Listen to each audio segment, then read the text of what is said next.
ఆ జిల్లాలని పులులు చిరుతల భయం వెంటాడుతోంది.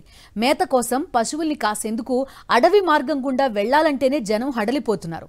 ఎటువైపు నుంచి వచ్చి పెద్ద పులులు చిరుతలు దాడి చేస్తాయో అని భయానికి గురవుతున్నారు.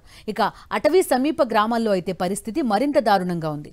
ఎందుకిలా? ఆ జిల్లాల్లో ఏం జరుగుతోంది? నెల్లూరు జిల్లా అటవీ సరిహద్దు గ్రామాల ప్రజలకు పులులు చుక్కలు చూపిస్తున్నాయి. వన్యప్రాణుల కాలిముద్రలు చూసి చిరుత కాలిముద్ర అంటూ ప్రజలు భయాందోళనకు గురవుతున్నారు. మర్రిపాడు మండలంలోని కదిరినాయుడుపల్లి సమీప అటవీ ప్రాంత గ్రామాలు, ఉదయగిరి పరిసర ప్రాంతాలైన దుర్గంపల్లి, అన్నంపల్లి, శకునాపల్లి, దేవమ్మ చెరువు, వేంపల్లి, తోకపడ్రంగి గ్రామాల ప్రజలు బిక్కుబిక్కుమంటున్నారు. మర్రిపాడు వెలుగొండ అడవుల్లో 2 పులులు సంచరిస్తున్నట్లు అటవీ శాఖ అధికారులు గుర్తించారు. ఇటీవల పశువుల కాపరిపై పెద్ద పులి దాడి చేసిందంటూ ప్రచారం జరిగిన నేపథ్యంలో అటవీ శాఖ అధికారులు అడవుల్లో ట్రాప్ కెమెరాలు ఏర్పాటు చేశారు. ఆ కెమెరాలో పెద్ద పులితో పాటు చిరుత కదలికలను గుర్తించారు. దీంతో చుట్టుపక్కల గ్రామాల ప్రజల్ని అప్రమత్తం చేశారు.